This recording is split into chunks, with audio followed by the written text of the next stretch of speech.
tubig kung malinaw.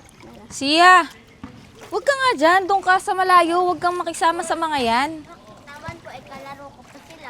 Basta, huwag kang makisama doon. Hindi mo Miss, kilala. hayaan mo lang sila. Magkakalaro naman talaga sila dati pa eh. Bilis na siya. Miss, hindi ko kasi hinahayaan na sumasama yung alaga ko kung kani-kanino. Miss, mga bata lang yan. Doon kasi nagsisimula yan. Alam mo, pag ang bata hindi natututukan, nagiging pasaway. So kung pinapalabas mo na hindi ko inaalagaan yung anak ko, tinututukan ko yung anak ko, okay? Mars, anong meron dito? Itong yaya na to may pagle-lecture kung paano mag-alaga ng bata. Hindi pagle-lecture yun. Sinasabi ko lang kung ano yung tamang ginagawa, kung paano alagaan ng maayos ang mga bata. Di ikaw na ang tama. Hindi sa ganon. Siyempre, trabaho ko to. Alam ko na yung mga ginagawa ko. Di gawin mo lang yung trabaho mo. Hindi mo kami kailangan pakialaman kung paano kami maging nanay sa anak namin, okay? Hindi ko pinapakalaman. Kinukumpara ko lang. Di ba parang gano'n na din? Kung tinatamaan kayo, baka totoo. May problema ka ba sa amin, ha? Kung may problema ka, sabihin mo diretsahan. Tulad niyan. Pinapabayaan niyo lang yung anak niyo. Chika kayo ng chika dyan. Kung kumukuha kaya kayo ng yaya para naaalagaan, tulad ko. Diba? Naku, Mars, pigilan mo ko. Ilulublob ko na yung mukha niyan dito sa Sige, loob ng Mars, swimming go. pool. Talaga? Kung kaya Ikaw, mo. ha? Hindi porket hindi kami kumukuha ng yaya, pinapabayaan namin yung mga anak namin. Kaya kami nandito, present kami sa mga anak namin. Saka Mars, kung kukuha din ako ng yaya, sisiguraduhin ko yung mabait, hindi katulad Oo, niyan. Ang pakailan pangit ng ugali. Pakailamera pa. Alam niyo, kung ako nanay, hindi ko naman nahayaan na basta lang inaalagaan kuno ang mga anak nila. Ano yan, empleyado? So ano, kami mga nanay, hindi pa sapat yung pag-aalaga namin sa mga anak namin? Mukhang hindi, kasi tinan mo ang titigas ng ulo. Sumusobra na to, ha? Hoy, ikaw, yaya ka lang, wala kang alam sa pagiging nanay, ha? Alam nyo, kung tama ang pag-aalaga nyo sa anak nyo, bakit kayo na-offend? Feeling ko masama ugali ng anak nito, no? Kasi ang sama ng ugali. Paano magkakaanak yan? Ang ginagawa niya na mag-alaga ng anak na iba, baka nga mali pa tinuturo sa bata, eh. Ay, wow. Siya, huwag kang matututo dyan sa yaya mo, masama ugali, ha? Ay naku, siya, huwag mong papakinggan yung mga katulad nilang mahihirap, di makakuha ng yaya. Naku, yaya na nga, sama pa ng ugali. Diyos ko po, dapat maganda yung ugali mo. Kaya pupunta ko Bakit kita pakikinggan? Marsaya mo na nga. Ano mo? Doon na nga lang tayo. Hayaan na nga natin. Tama doon kayo kasi doon ang mga loser, yung mga walang Alam mo, huwag na pera, natin walang patuloy pambayad yung sa mga- yaya. Bleh. Huwag natin patuloy yung mga baliw. Baliw. Mas baliw kayo. Alagaan niyo yung anak niyo. Sige na. Yan, tama. Diyan ka lang. Huwag kang lalapit sa mga batang to. Mukhang kulang sa aruga. Sige na, pasok ka na siya. Daddy, Oh, alam mo po ba, ang saya-saya ko sa swimming kanina. mukhang masaya ka kasi ginabi na kayo eh. Kasi po, madami po ang kalaro dun. Mabait po pati. Talaga? So, may mga friends ka na? Opo, gusto ko po ulit pumunta dun. Sige na siya, magpalit ka na dun kasi basta yung damit mo. Dali na, baka magkasipon ka pa. Sige na, bilisan mo na anak. Oo nga pala sir, may gusto sana akong sabihin sa'yo. Kasi sir, yung mga bata kasi dun, mukhang hindi naaalagaan ng tama. Siyempre, ayoko naman na makihalubilo si Sia doon sa mga batang yun. Mukha namang hindi naaalagaan ng maayos. Teka lang. Bakit mo nasabi yan? Kasi nga sir, alam mo kasi, dapat yung mga kalaro ni Sia dun, dapat yung mga kalabel niya, yung katulad niya, na may mga yaya para natututukan yung bata, hindi yung parang basta lang iniiwan nga lang yung mga anak dun eh. Teka lang, Cha. Sabi ng anak ko, masaya daw siya doon. Isa pa, kaya mo na yung bata para may magkaroon din ng kaibigan yun. Sir, ayoko kasing masanay si Sia dun sa ganong environment. Bakit? Kasi nga, sir, halo-halo, tapos iba-iba yung ugali, mga walang disiplina, mamaya mahawa pa si Sia dun. Cha, ano ka ba? Kaya mo na kasi mga bata naman yun. Ayaw nga, sir, pero dun nagsisimula yun. Honestly, sir, si Sia, kaya ganyan kabait yan, kasi nga, tutok ko mag-alaga sa kanya. Kaya hindi ko siya pinapahalubilo sa mga bata na mga walang disiplina. So, gusto mo ba na walang maging kaibigan yung anak ko? Hindi naman, sir. Kaya lang, dapat yung pili, yung kalibel ni Sia. Dapat maayos, naalagaan. Katulad ko, mayaya si Sia. 'Di ba? Di ibig sabihin, natututukan yung bata. O kaysa naman, Alam mo, Cha, ang importante sa akin, maging masaya yung anak ko. okay lang naman maging masaya, sir. Kaya lang, hindi lahat ng masaya. Tama. Cha, tama na yan. Huwag kang masyadong mapanghusga. Sir naman, concern lang naman ako kay Sia. I know. Pero sige, ganito na lang. Bukas bago ako pumasok, samahan ko kayo doon. Ako maghahatid kay Sia. Para makita ko rin naman yung kaibigan ni Sia. O sige, sir. Pumunta ka para makita mo kung yung mga magulang dun, napaka-arte. Alam mo, mabuti pa siguro. Pagluto mo na yung anak ko. Sigurado ako, gutom na gutom yan. Sige po, sir. Sige na. Opo. Sia, anak! Oh, ayun na pala yung kalaro mo eh. Nasaan yung mami mo? Papunta na po, tumakbo lang po ako. Maglaro na kayo dun. Daddy, siya po yung mama ng kalaro ko. Hi, Sia. Andun si na Joseph. Sige na, maglaro ka na dun. O Sia, dandahan lang ha. Ikaw pala yung daddy ni Sia? Oo. Charles nga pala. Virgo. Nice to meet you. Ikaw din. Madalas ka ba dito? Oo. Lagi ko sinasamahan yung anak ko maglaro. Ikaw, parang ngayon na kita nakita. Kinulit kasi ako nung anak ko eh. Kaya hinatid ko sila dito. Actually, papasok pa ako ng trabaho. Siguro naman, magkikita pa naman tayo, no? Pwede naman. Anak! Papasok si daddy, ha? Opo. Cha, ikaw lang ba bahala kay Sia? Yes, sir. Ano na ako? Ingat.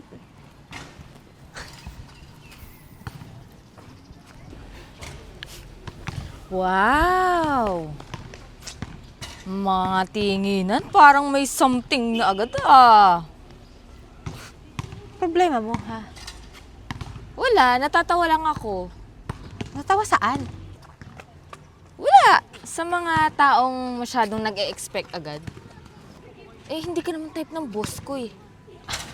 Excuse me? Si Sir Charles, may standard yun. So bakit? Alam mo ba lahat ng gusto niya? Of course! Ako ang kasama niya araw-araw eh. At isa pa, may kaya yun. So? So, ibig sabihin, ang gugustuhin ni Sir Charles, yung mga kalibel niya. Hindi katulad mong single mom. Kaya ikaw, huwag ka masyadong feeling, okay? Tapos ka na ba? Hindi pa nga eh. Madami pa akong gustong sabihin. Alam mo, magsasayang lang ako ng oras kapag kinausap kita. Wow! Ang taas naman ang tingin mo sa sarili mo.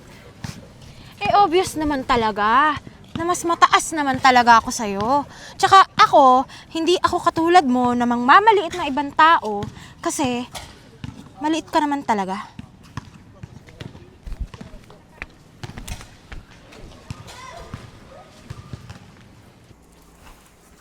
Excuse? Ay, sir, good evening po. Good evening. Cha, si Sia. Ay, sir, nasa taas na po, tulog na po doon sa kwarto niya. Buti naman. Oo, sir. Ay, sir, may gusto nga pala akong sabihin sa'yo. Tungkol saan? Tungkol dun sa, dun sa babae na nakangitian mo kanina sa park. Si Virgo? Oo, sir. Sir, hindi ko kasi ugaling makialam. Kaya lang, sir, concern lang kasi ako sa inyo. Concern saan? Kay Sia, tsaka sa'yo, sir. Sige nga, explain mo. Ano ba yun? Kasi po, sir, yung babaeng yun, hindi po maganda yung ugali. Teka lang, Cha. Hindi mo naman siya kilala. Hindi ko nga siya kilala personally, sir. Pero nakita ko sa mga galawan niya. Palagi po kasi yung nasa park, tapos kung sino-sino lalaking kinakausap. So? Eh, para bang nagpapapansin sa mga lalaki? Eh, alam niyo naman, sir, yung mga ganong single mom, eh, naghahanap lang yun ng mga makakapitan. Tsa, Eh, sir, totoo po, ay, nakita ko na yan. Eh, kung sino-sino kasing nilalapitan. so anong point mo? Eh, kasi, sir, baka mapalapit ka sa mga maling tao. Paano mo naman sabing maling tao siya? Hindi siya mukhang maayos, tapos single mom, tapos ano. Stop! Ano bang problema, Tsa? Kung single mom siya? Ay, wala naman po, sir. Kaya lang, ano kasi, Kaya lang ano? eh, usually kasi, sir, naghahanap sila ng mga... Enough.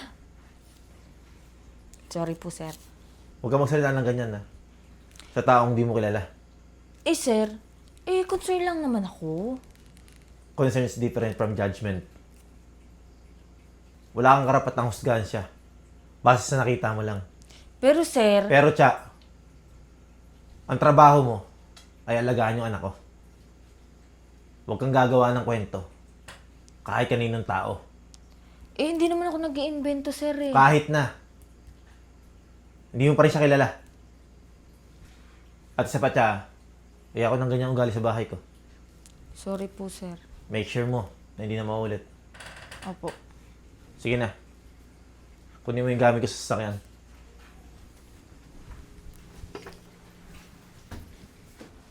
Halika na siya. Wow! Ay, sir, alis na po kami ni Sia. Ang ganda naman ng anak ko ah. So, tara siya. Ay, sir, ako na po. Routine po namin yan. Tsa. Gusto ko makabanding yung anak ko.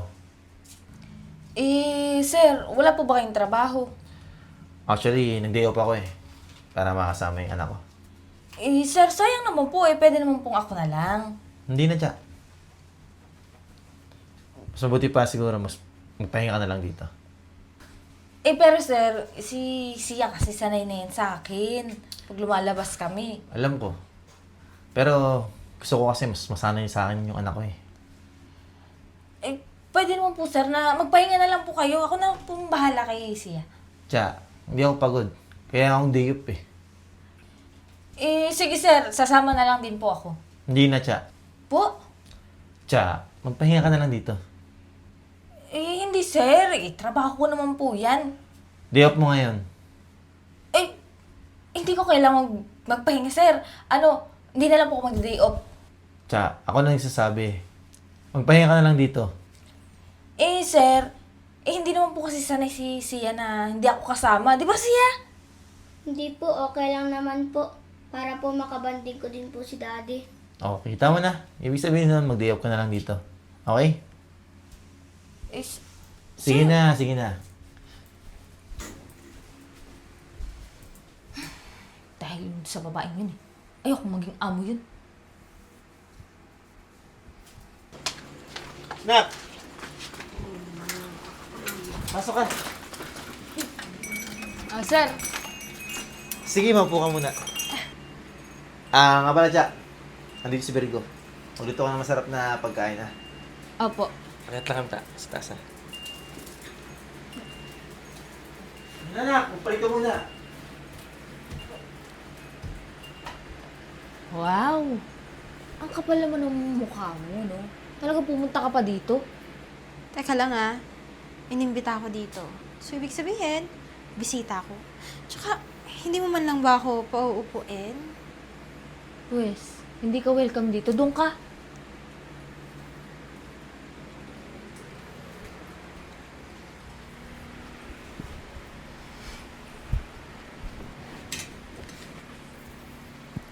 Ay, medyo mainit. Hindi porket inimbitahan ka, i-welcome ka dito. May problema ka pa rin pala sa akin? Hindi basta-basta nawawala yun. Alam mo ba kung sino yung pinasok mo? Sa pagkakaalam ko, bahay to ng boss mo. Ha? Hindi mo to pagmamay-ari. Kaya huwag ka mag-attitude sa akin. Exactly! Kaya alam ko kung anong nababagay kay sir. At hindi ikaw yun. Talaga? Sure ka dyan? Oo! Kasi ang nababagay kay sir, yung mga ka-level niya. Si Sir Charles, mayaman at desente. Ang nababagay sa kanya, yung mga ka-level niya. At ako hindi? Oo, dahil single mom ka. At halata naman na hirap ka sa buhay. At hindi ka bagay dito, lalo na kay sir. Sa tingin mo may pakialam ako sa opinion mo? Ay, totoo lang ang sinasabi ko. Kung matino ka, hindi ka basta-basta sasama sa lalaki na kakakilala mo pa lang. Inimbitahan ako dito. May mga bagay na hindi dapat tinatanggap. Concerned ka lang ba? O talaga mapanghusga ka lang? Realistic lang. Hindi. Bastos ka eh. Sabihin na nating bastos. Pero tama yun, di ba? Alam mo, kung gusto mo iangat yung sarili mo, hindi mo ako kailangan maliitin. Hindi mo naman ako kilala eh. Hindi na kailangan. Kasi mas mataas ako sa'yo. Ha? Alam mo kung ganyan ka magsalita? Talagang hindi ka kalibel. Hindi tayo libel? At lalong hindi ka kalibel ng kahit na sino dito. At least ako, hindi ako mga apak ng kapwa para lang may mapatunayan. Ha? Dami mo sinasabi. Alam mo, halata naman eh. Nahirap ka sa buhay. Yun naman yung anak mo. Hindi mo nga mo lang makuha na ng yaya. So you're judging me just because walang yaya yung anak ko? Oo! Sorry, but you're wrong. I have my own business. I have my own people handling that so I can handle my own child. Ano? Tatagalugin ko pa para sa'yo? Meron akong negosyo. Pinagkakatiwala ko yun sa ibang tao, sa mga tauhan ko. Pero yung anak ko, hindi ko kaya. Kaya ako yung nag-aalaga. Tapos huhusgahan mo ko nang dahil doon? Inaalagaan ko yung anak ko. I choose to be present because I want to be a good mother.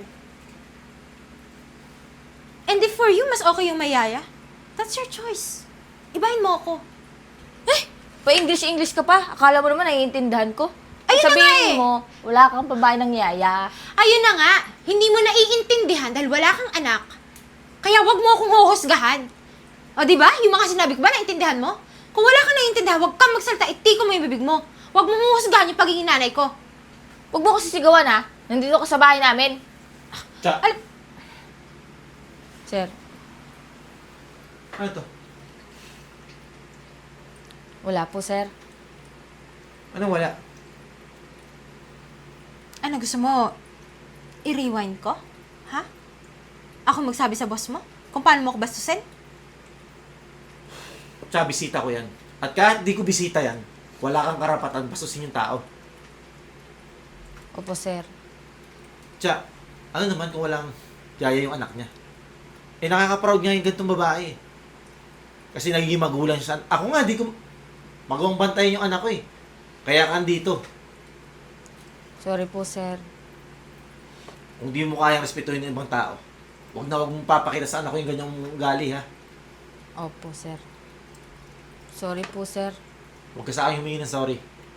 Sa kanya ka manghingi ng sorry. Sorry po ma'am. Hindi kita papatawarin ngayon. Kasi alam kong hindi ka naman sincere. Pero ikaw, pag-isipan mo, kung gusto mo ganyang babae, magpapalaki sa anak mo. Alam mo, Cha, pasensya ka na. Hindi ko hahayaan lumaki yung anak ko na ikaw yung nababantay. Tatawag ako sa agency nyo para palitan ka. Sir, bakit naman po? Umingi naman na po ako ng tawad eh. Kulang yun. Nagsasorry ka lang kasi nahuli ka. Yung ugali mo, mahirap baguhin yan.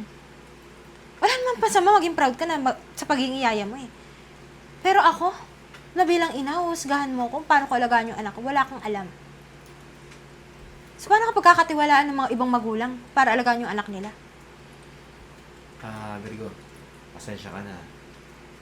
Sige na, Cha. Mabuti pa, igayak mo yung gamit mo. Tatawag ako sa agency nyo. Nakakaya sa bisita ko eh. Kamupalaw ko dyan, sir. Miss Virgo, sorry about that hindi ko naman alam kung ano yung nangyari. No, it's okay, I don't mind. Alam mo kung wala mag-aalaga yung anak mo, pwede mo naman siya iwan sa akin.